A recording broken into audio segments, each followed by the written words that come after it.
Yo, what's going on, guys? It is JD here, back with another episode of the No Money Spent Road to Glory, and today we've got an action-packed video as ever. So 2K have finally released a new Moments card, Shai Gilgeous-Alexander coming in as a 97 rated pink diamond, so we're going to go ahead and take a look at him.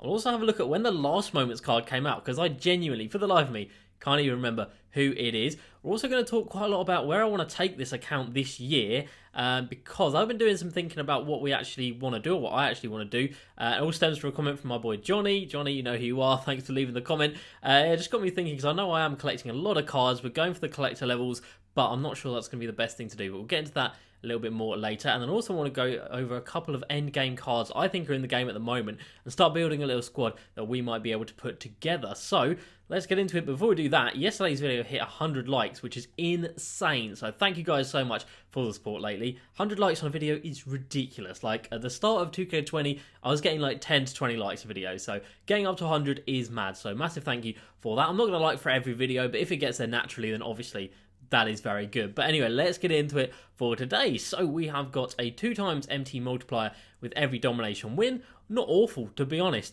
In a 4-hour stint, in a 2-hour stint, you can get through 4 games. You should be able to get about 1200 MT per game.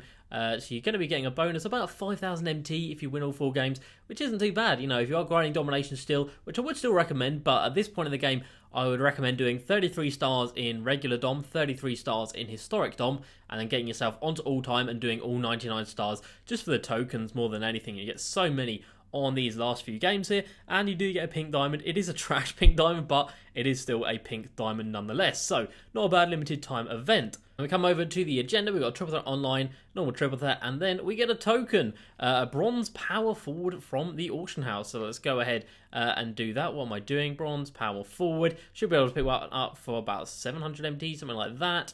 Loads for 700. Okay, 650 and go. Okay, right, well, 700 it is. I'm not going to be too fussy about 50 MT when I'm sitting on 400,000. So we'll buy him, we'll send him straight to the auction house, and there you go, my team goal achieved. Very nice indeed. Now, why on earth they can't put weekly challenges that have tokens as a reward, I do not know. I can't actually remember at all this year if we've had any tokens as a reward for weekly challenges, which is a little bit annoying. And to be honest, I can't even remember if we've had any monthly ones that have. It might just be the fact that there's been one token every now and then that comes up in the daily challenges, so that is a little bit dead. But hopefully they'll see in their analytics that a lot of people do these token challenges. Like obviously I'd do that straight away. If it was like play a game of a challenge for 2 tokens, I'd do that straight away. But no, we just get like a couple of 100 MT for a triple threat game with some stipulations, so nothing crazy right there. So do we have any new moments challenges? No, we don't. Okay, so we've got the one the other day, and yeah, that's pretty much it for the time being. Now, I did see Shake actually tweet out saying that they got a theme pack that was given to them, and I think that was with the deluxe edition that I had pre-ordered, so not sure where that pack has gone, but let me know down below if you came in to a pack earlier on today. We sold Terry Rozier the third for 4.2k, not bad. I did have loads of heat checks up, and sadly he was the only one that sold, which is a little bit annoying. And then I went and bought another one. Actually, I must have bought another 2 because I've got one in the in the duplicates right there. So yeah, we're picking them up for about 2k, and as you can see there, there's actually none up. Well, there's one up for 19.5. I think that's probably a little bit steep, so I'll put him at a realistic price where I think he might sell for, so we'll go 5.9 and 7.9, and if he sells for either of those prices, I'll be very happy. Hedo Turkoglu, let's just take a quick price check on him and see if he's changed a lot, because like I've been saying, I think if he does go up to like 30k naturally as an amethyst, I'm probably just going to cash out and get him sold, because I don't really think that I'm going to have the patience to go through them all. We've got bid on Devin Booker, of course, because I'm addicted to collecting cards, and as you can see, we've got 1,944, so we're 56 cards away, so we are really close to getting 100,000 MT, which is pretty damn nice. And then, of course, we come down to the final rewards right here, so 150 cards after that, so 200 cards away from this card, and it is absolutely trash. Like, if you haven't seen the stats, if you haven't heard me talk about it before, this card is awful, genuinely comparable to Ruby cards and the Sapphire cards. It is that bad. And then Scottie Pippen, which is a card that I did originally set myself a little goal for. I did want to pick up this Scottie Pippen. He is an Evo, but he might not even be an Evo to a Galaxy Opal. Like, we don't know that for sure. The Bill Russell came out. He was an Evo Pink Diamond. He only went to the next level at Pink Diamond. So this Scottie Pippen could be an Evo that only goes up to 98 rated. I imagine he's a Galaxy Opal Evo, but you just don't know. So yeah, and even still, that is still 350 cards away, which is a lot. at this point in the game where I've got pretty much every card that I want to afford. We've got pretty much everyone here apart from the Amethyst, which are still ridiculously expensive, like still talking like 10k per card, which I am not going to be spending. Heat checks, we've got the majority of them as well. We come down to the rewards section. Obviously we don't have all of these cards which are from the token market, and that has been a thought that has crossed my mind. What are all these basketballs down here? They're the agenda ones. That has been a thought that has crossed my mind, and someone left it in a comment ages ago. So we could pick up 20 of these for 60 tokens, and of course we'd then get a ball as well. So we'd be getting 21 cards into our collection for 60 tokens, which isn't bad when you think about it, but I don't know, I don't really want to spend 60 tokens on that when I don't really need to. Like, I don't need the 100k right now, but I don't want to be in a position where I have all of these cards and suddenly they all lose value.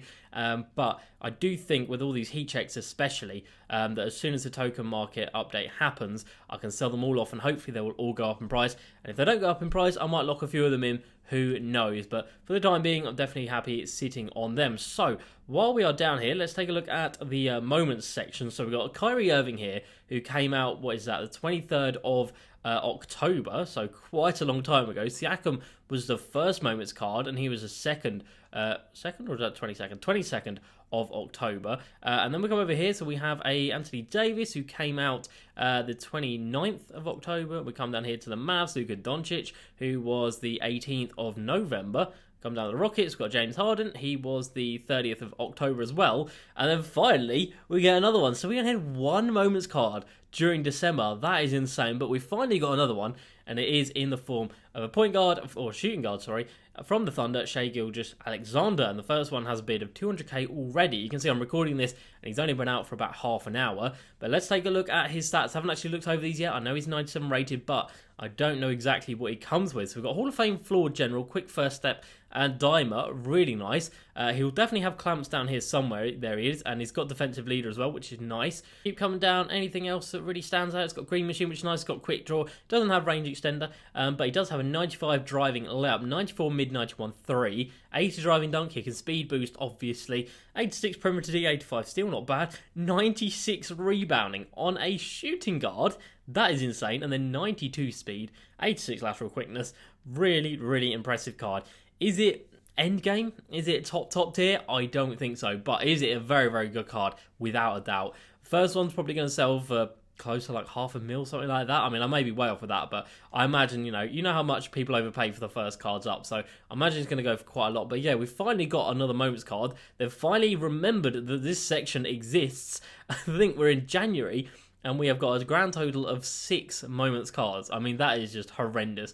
I know they do the moments of the weeks cards, but still, why have this section if you're going to do moments of the week? That didn't make any sense. But at least they are finally adding in some new cards. And of course, Shai Gilgeous-Alexander has had 3 cards now this year. He's got the Amethyst from Moments of the Week 1. He then had a Diamond in Moments of the Week 10. And now he's up to a Pink Diamond as well. So he has been absolutely killing it this year. And rightly so, he is getting the recognition that he deserves. But there are plenty of other cards that they could just start handing out cards to. So hopefully, this is the start of 2K adding more cards into the game. We win that Devin Booker for 2.2k. Very nice indeed. That puts us back at 750,000 MT. So what I would do if I did hit this 2,000 card collector level, which we will do, I think it's going to take us like another, I don't know, like 3 or 4 promos. Actually, did I buy any cards from yesterday? Yes, I did. So from yesterday, I picked up the Ish Smith, Darius Garland. We didn't pick up a Melo because he was selling for like 2k, and I really didn't want to pay that. Tristan Thompson was actually like 2k as well, and the Myles Turner we'll get onto in a minute. So can we pick up a Carmelo Anthony for nice and cheap just to add into our collection? Of course, I always like to have plenty of the Ruby cards. If we can get in front of 2k, I'll be happy with that. So 1,500, nope, 1,400. I'll definitely take that. There we go. Carmelo, welcome to the squad. And then we are going to take a look at Myles Turner, because I think this card is ridiculous for the price that he's selling for. And he should be around 5k. He's got a bid on him at 4k. He doesn't have a bid at 5k right there. This card is so good. We had a look at him yesterday, and I said straight away that he was the second best card in that set behind the Pink Diamond Tatum. And I stick with that. I think this is a fantastic card, especially value-wise. So there's one for 5k on a buy now. So can we get this one for a little bit cheaper? No, we can't. So that's already got a bid of 5k. So you know what? I'll happily go ahead and spend 5k on this card. I don't mind that at all. And then we will compare him to our Diamond Karl Anthony Towns who we've got. So there we go. Myles Turner, welcome to the squad. And I think that is a very, very good card to be adding in. So we come over to our best squad, and we've got the Karl Anthony Towns right here. We look at centres, and we look at Myles Turner. So let's see if these two guys are comparable. Of course, Karl Anthony Towns, I'm just using him because he's the only centre that I already have in my club at the moment. We did have Embiid, we did have the Diamond DeAndre Ayton, but of course both of them had to be sold. So 3 Hall of Fame badges versus 6, but 23 gold badges versus 19. And Myles Turner arguably has the best Hall of Fame badge out of all of those in Hall of Fame Intimidator. That is a hell of a badge. We come down here. I think they're pretty similar. I mean, Myles Turner's got defensive leader. I'm not sure that Karl Anthony Towns has that. He doesn't. Karl Anthony Towns obviously has range extender, which is big. They both, I believe, have back down punisher. They do. Both got rebound chaser. So kind of similar, but a few key badges missing on either side. Drive and layup is Karl Anthony Towns by far. In terms of the shooting mid-range, Myles Turner, 3-ball to Karl Anthony Towns. But I mean, an 84 3-ball with the coach boost, it goes up to an 88. Still going to be pretty, you're going to be hitting at about the same rate as a 93 anyway.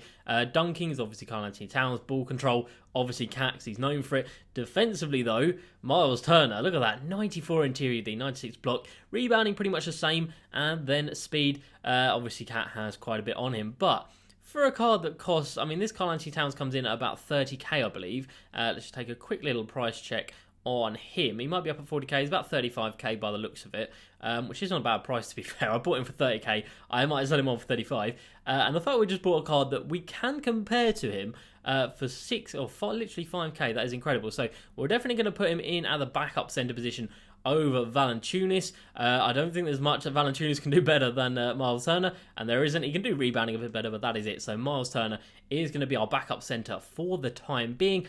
He's really cheap, really good stats. I imagine he's going to go back up in price. I mean, if you just take a look at the previous Moments of the Week cards that have decent amethysts in, Marcus Morris is a decent amethyst. There's no way he sells for that much. There's no way he sells for that much either.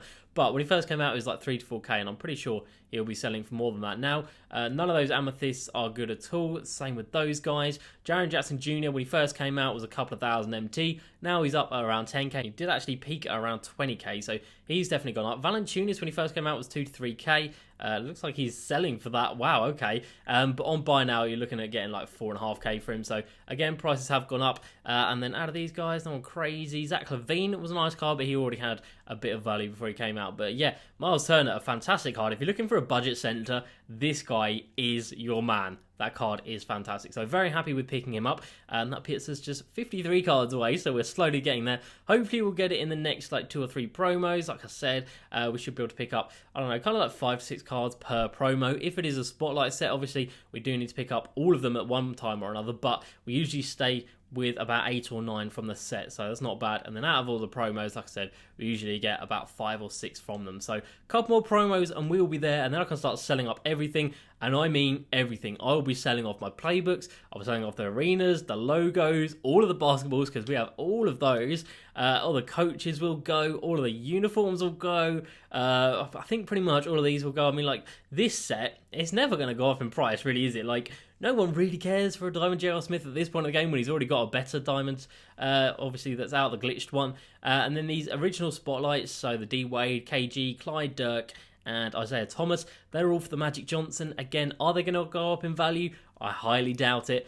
But the Dwight Howard one, the Iggy, Kareem, and Jason Kidd, I think they will go up in value when the final spotlight comes out and when that Galaxy Opal Galaxy Opal Brandon Roy. I was going to say Jason Kidd. Galaxy Opal Brandon Roy is available. I do think those prices will spike. So when he comes out, I will be selling off all of these. So I've got a plan in place for everything. And then legacy players, obviously I've got them for when the token market updates. This Bill Walton is ridiculous. It literally 400k. That's disgusting. But 2K have a habit of putting expensive cards in locker codes. If you guys remember back, there was a locker code they put out and it had the Pink Diamond Paige Stojakovic on, it had the Pink Diamond John Stockton. I think that was it was the Christmas one with the Diamond Zion on as well. And there's a couple of other Pink Diamonds and they were so high in value. And then of course, as soon as this code comes out, it ruined their price, but it boosted the price of everyone else. So that is why I'm holding on to them. And of course, that is why I'm holding on to a lot of these diamonds down here in 7, 8, and 9. So, like I said, I did want to make a squad, and we're just going to call this Endgame right here, because I do actually want to start thinking about putting together a squad that could be used for the rest of the year. So, obviously, the one guy that goes straight in here is my Pink Diamond Giannis, and at the point guard position, Pink Diamond Baron Davis. I think these two guys could definitely be in my squad until the end of the year. There are better out there than Baron Davis, but there's not better out there than Giannis. That card is just ridiculous. But we take a look at the rest of the squad right here, and I'm going to see if anyone jumps out at me and thinks like and says to me like I should be here to the end of the year. Richard Jefferson, incredible on paper. His release is a problem. So straight away, I'm not going to be using him. Blake doesn't have clamps, which is a big problem. Rick Barry and Sean Marion, a little bit iffy. Andre Drummond, literally nothing on the offensive end. Amari, I never really got on with too well. Sean Kemp is horrendous. These two guys are going to get sold. And then straight away, we're down to the diamonds. And obviously, no diamond is going to be an end game card. I mean, Clyde is pretty good, but again, defensively, he doesn't have clamps, which is a problem. So yeah, no one else really here is incredible or jumps out at me. So we're literally with two players at this point in the game. So let's go ahead and just let me out of the squad. Why did 2K do this? Does it help if I move these down to the reserves? Is that going to let me out? What? See, look, it won't let me out because I don't have a backup for the point guard position. But as soon as I put in a backup point guard, it's going to then say I don't have a backup at all the other positions as well. Why is this a thing? It's not my active lineup. Let me out of this squad selector. Jesus Christ. Okay, well, fine, let's just, autofill, great, grand, thank you for wasting my time on that one, so let's just delete that straight away, 2K, good job. So, if I'm looking at end game point guards, there are two guys that I am looking at. I am looking at Derrick Rose, who comes in at about 300k, and I'm looking at Gilbert Arenas, who's coming in, again, about 300k. Wow, he was at like 250, I really should have bought him when he was 250. He has got so much rarer. Oh, that's so annoying. I mean, there's still quite a few up, but nowhere near as much as there was when he first was in packs, and that card is so good. So those two guys, in my opinion, are two endgame point guards that are out at the moment that you could put a diamond shoe, diamond contract on and run with for the rest of the year. In terms of shooting guards are going to be endgame. You're looking at T-Mac, obviously, coming in at about 400k, unsurprisingly. And then Ray Allen probably as well, but he is way too expensive. They're looking a lot for Wilt, about 50k for Wilt, because obviously he was in the locker code as well. John Stockton, not too bad. Derrick Rose, obviously, we just had a look at, about 300k. And then Tim Duncan isn't too bad either. But, of course, well, actually, he's gone up. Wow, okay. So, yeah, out of the ones that are actually auctionable, I'd say T-Mac is definitely an end-game card. Other than that, I can't actually think off the top of my head of any shooting guards who are actually that good. I mean, DeMar DeRozan is really good at this pink diamond level, but chances are there's probably going to be better than him throughout the year. He does have clamps, I believe, and of course that badge is just super imperative. Defensively, he's not like exceptional. Obviously, like if you're looking for like an end game card, you want them to have like 95 or above. Same with speed. Again, you want to have that like 95 or above. And then in terms of, there we go. So Chris Bosh comes in. He's a centre power forward. We haven't done the small forwards yet. So small forwards in terms of end game cards are actually going to be usable. So yesterday, of course, we had the pink diamond Jason Tatum come out. Now, his release is a problem. So I would not recommend having this card in your squad for the rest of the year, unless, of course, you do really get on with his release. Now, this is the first time I'm actually going to be recommending a diamond card. It is going to be the Lamar Odom. And I think this card could be an end game card if you can get used to the base urban release. I couldn't get along with it. I had to sell him, but in terms of the actual stats of this card, I mean, he is fantastic. And he comes with the 40 gold, 7 Hall of Fame badges. I mean, it's just a ridiculous card. Incredible pretty much everywhere, and you definitely could run with that card all year round. Other than that, I can't actually think of any other pink diamonds that I would think, like, yeah, that card I would run with for the rest of the year. None of these really standing out to me. James Worthy, not really. X-Man, not really. Obviously, Pete Diamond Tatum, we just touched on him. Rolando Blackman, definitely not. So, yeah, I think they're a little bit sparse at the small forward position. But anyway, let's move on to the power forwards. Of course, we've already talked about Giannis, and I did just go over Pink Diamond Bosh. Where is he? He's in the flashback, isn't he? So yeah, Pink Diamond Bosh coming in, a really, really nice card. I haven't actually used him yet this year, but I've heard fantastic things, and I would really like to pick this card up at some point or another. Really, really strong interior D, not the best speed, but incredible rebounding and really, really good stats everywhere, pretty much, on offense. Nothing under 85 in the entirety of his shooting category. That is ridiculous. So Chris Bosh comes in as a really nice card. And then while we're down here, we'll also take a look at, where are we? Hakeem the Dream, this card. Oh my god. Wow. Whoa. Whoa, whoa, whoa. What is this? Okay, Jesus Christ. He's selling for 100k? What is this? Surely not.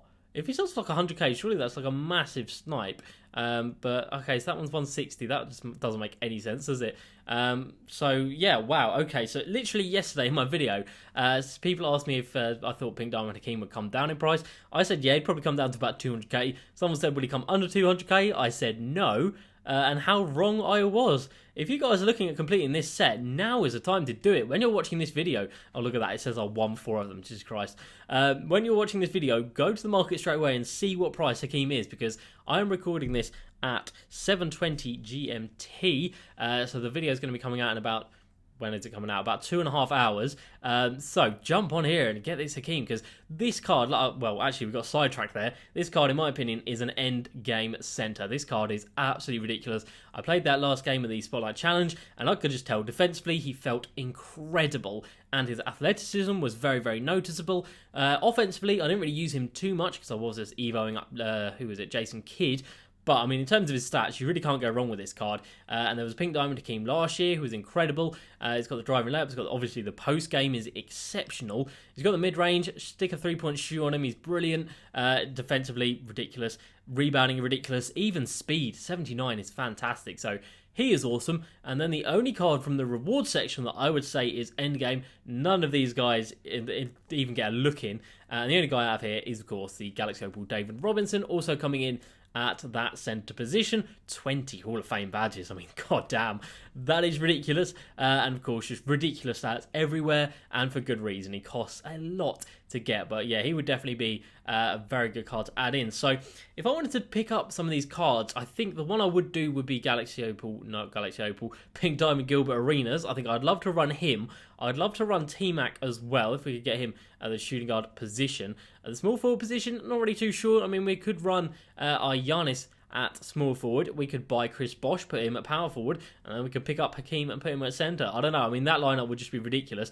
But that is all for the future. Like I said, I'm just planning ahead for the account. When I hit this 2,000, I'm just going to sell up everything, and we should easily have over 1 million MT, which on a no money spent road to glory is ridiculous. It'll make for such a good title. Obviously, it'll make for a really good video, and we will be able to buy the most ridiculous players and the most ridiculous teams. So I'm really, really looking forward to that. So before we get out of here today, we are going to check through some comments from the past couple of days. So Valencia Anderson says, hey JD, do you think I should hoard the rubies for when Super Pack comes out, like what happened with the sapphires in the Zach LaVine set? So we come down here to Moments of the Week, and of course Moments of the Week 5 is now notorious for the Pink Diamond Zach LaVine, and of course these 3 sapphire cards right here, who are still selling for so much, really, like 25k for Brandon Clark. We come over here, Chris Boucher coming in at around 15k.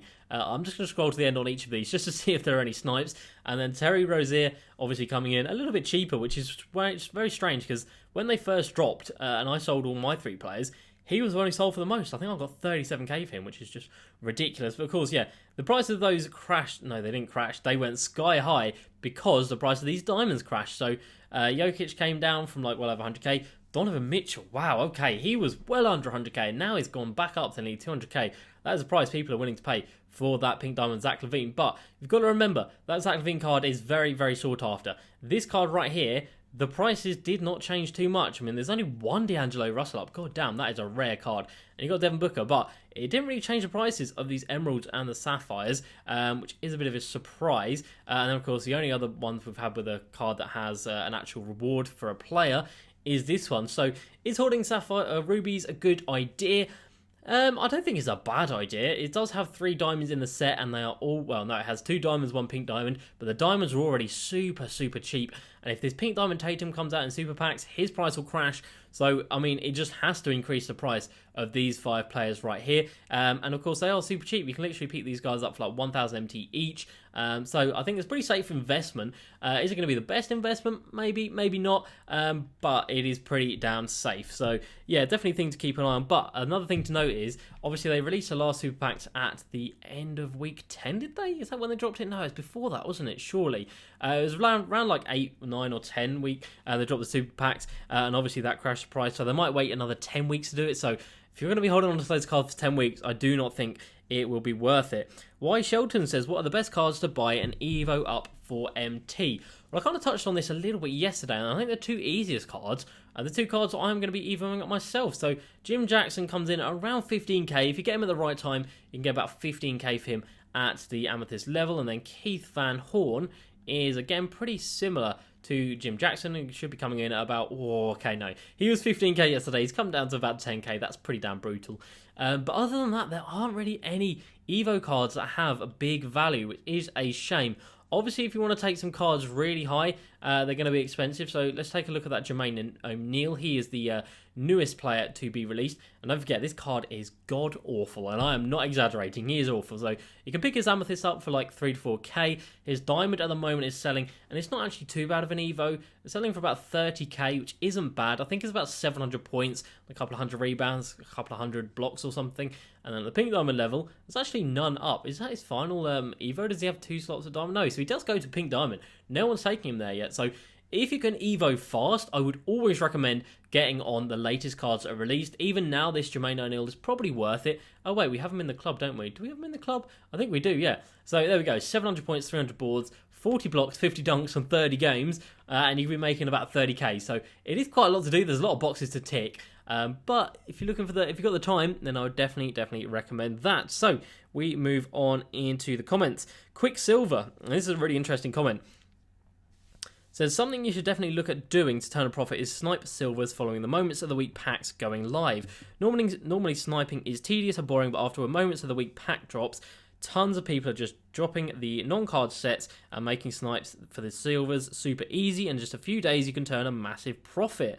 There's so much stock during that period that you don't have to sit aimlessly for minutes and minutes before you get a hit, which is one thing that really puts me off about sniping. So let's take a look at this silver market at the moment. Of course, I've got every silver in the game already collected, and it looks like you can pick some of them up for about 1,500 MT at the moment. Obviously, back in the day, they used to be about 2,000 MT, and if you got one for under 2k, that was a good price. So about 1,400 MT. So I guess if you sat with a sniper, wow, okay. If you sat on a filter sniping and try and pick them all up for under 1,000 MT, I imagine you could make some decent profit. But I don't know, sniping, it's just not for me. I don't really think I have the patience, but you never know. On the next pack drop, I might give it a go. So next up in the comments, Daniel Williams says they need to add a feature that tells you how much you bought a card for and possibly how much the cheapest on goes for. So it would definitely be cool. I know FIFA have the option where you can go into a card, you can click on it, and you can see how much you paid for that card. You can see how many previous owners it's had. You can see when it was added into the game, which is pretty cool as well. So